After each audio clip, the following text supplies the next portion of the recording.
ભારતમાં દર વર્ષે લાખો માણસો તમાકુથી મૃત્યુ પામે છે.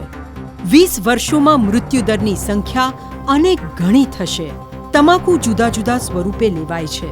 સિગારેટ, બીડી, હુક્કો, ગુટકા, મસાલા, જરદા, છીકણી વગેરે કોઈ પણ પ્રકારનો ઉપયોગ હાનિકારક છે. પરોક્ષ રીતનું ધૂમ્રપાન પણ હાનિકારક છે. તમાકુમાં નિકોટીન, ડામર, કાર્બન મોનોક્સાઇડ જેવા 4000 ઝેરી અને હાનિકારક રસાયણો હોય છે, જેને લોકો ખુશી ખુશી લે છે. તમાકુની સ્વાસ્થ્ય ઉપર અસરો. શરીરના દરેક અવયવોને નુકસાન પહોંચાડે છે.